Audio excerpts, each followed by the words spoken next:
10. The unity of our faith. The unity of God's being and revelation is clearly set forth in all of Scripture.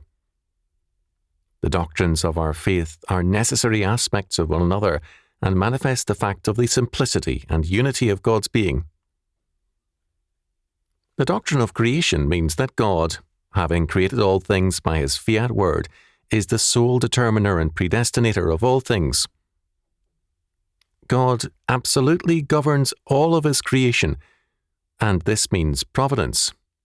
But such a God can only speak an infallible word, because His word is the only free, unconditional, omnipotent, and omniscient word. Our Lord tells us that, with God, all things are possible. Matthew chapter 19, verse 26. But one thing is spoken of with respect to God as impossible, as outside the realm of all reality, that is, for God to lie. Titus chapter 1, verse 2, Hebrews chapter 6, verse 18, Luke chapter 21, verse 33, Malachi chapter 3, verse 6. God declares to the Father, "Thy word is truth." John chapter 17, verse 17. The psalmist declares, "Thy righteousness is an everlasting righteousness, and thy law is truth." Psalm 119, verse 142. "Thou art near, O Lord, and all thy commandments are truth." Psalm 119, verse 151.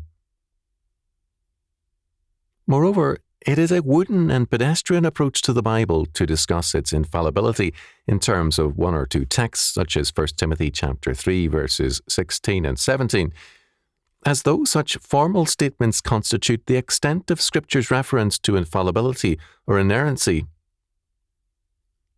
The assumption of such a position is implicit or explicit in Scripture from end to end. Thus, in Isaiah chapter 42, verses 8 and 9, we are told, "I am the Lord, that is my name, and my glory will I not give to another, neither my praise to graven images. Behold, the former things are come to pass, and new things do I declare. Before they spring forth, I tell you of them."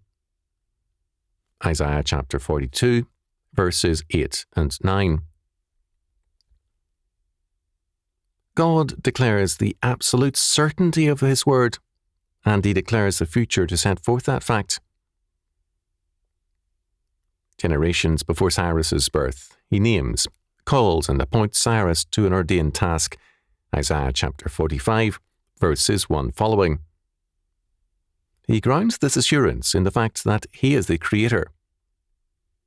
"I am the Lord, and there is none else. There is no God beside me. I girded thee, though thou hast not known me."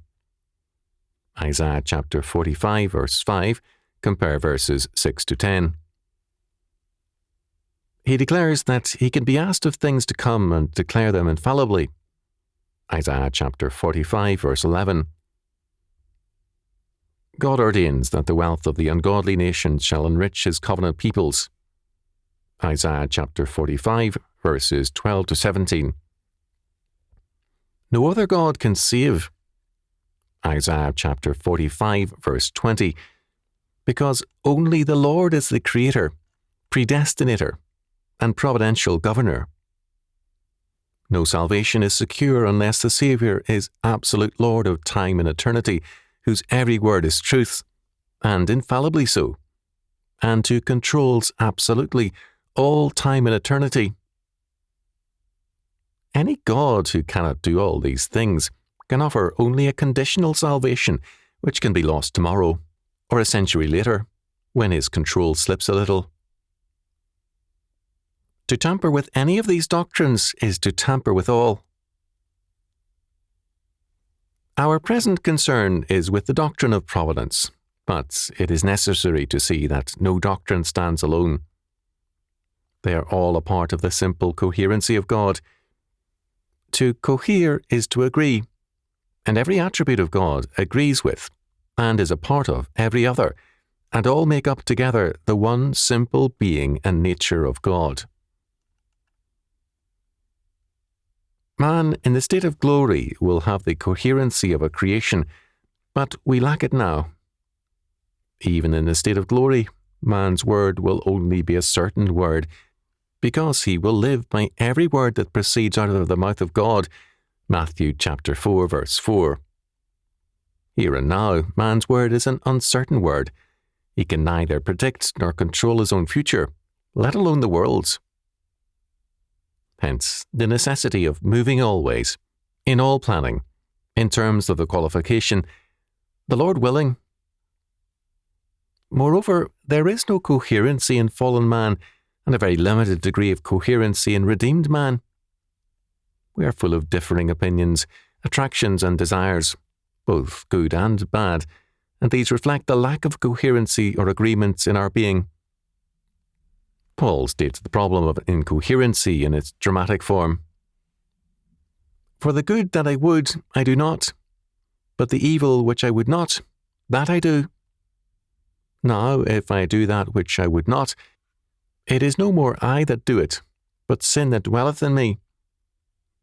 Romans chapter 7, verses 19 and 20. We are a bundle of inheritances from the past and of desires generated by the present. God's unity of simplicity and his coherency rest in the fact that there is no aspect of God's being derived from any other source, nor prior to God in any respect. 1 John chapter 1, verse 5, Jeremiah chapter 10, verses 10 to 12. Not even on a creaturely level can man ever approximate this unity of simplicity, which is the Lord's. The unity of God's being manifests itself daily in our lives and times in his providence. By this we know that God is nearer to us than we are to ourselves, and ever mindful of us.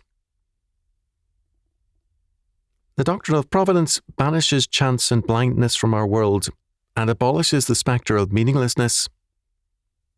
As the Belgic Confession of Faith in Article 13, the providence of God and his government of all things says so clearly.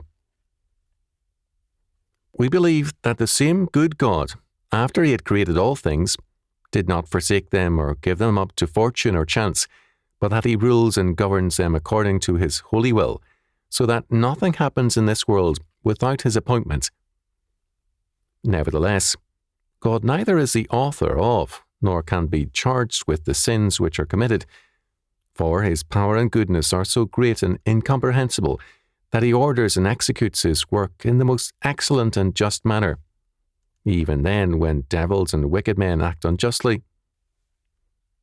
As to what he does surpassing human understanding, we will not curiously inquire into farther than our capacity will admit of, but, with the greatest humility and reverence, adore the righteous judgments of God, which are hid from us, contenting ourselves that we are pupils of Christ, to learn only those things which he has revealed to us in his word, without transgressing these limits. This doctrine affords us unspeakable consolation, since we are taught thereby that nothing can befall us by chance, but by the direction of our most gracious and heavenly Father, who watches over us with a paternal care, keeping all creatures so under his power that not a hair of our head, for they are all numbered, nor a sparrow can fall to the ground without the will of our Father, in whom we do entirely trust, being persuaded that he so restrains the devil and all our enemies, that without his will and permission they cannot hurt us. And therefore we reject that damnable error of the Epicureans, who say that God regards nothing, but leaves all things to chance. When we weaken, deny or underrate the doctrine of providence, we weaken the whole of biblical faith. Moreover, when we weaken or fail to teach, believe and rely on this doctrine of Christ's providence, we are thereby pushing the Lord away from us. We make him remote to our daily lives and concerns, and hence less relevant. We thereby leave God out of our lives and become working Arminians or humanists, however much we may profess a full-orbed faith. no one doctrine can be given precedence over another, except in the historical sense, that is, creation precedes salvation in history. On the other hand, no doctrine can be neglected without thereby undermining all other doctrines. The much neglected doctrine of providence thus needs to be restored to its rightful place in the life of faith,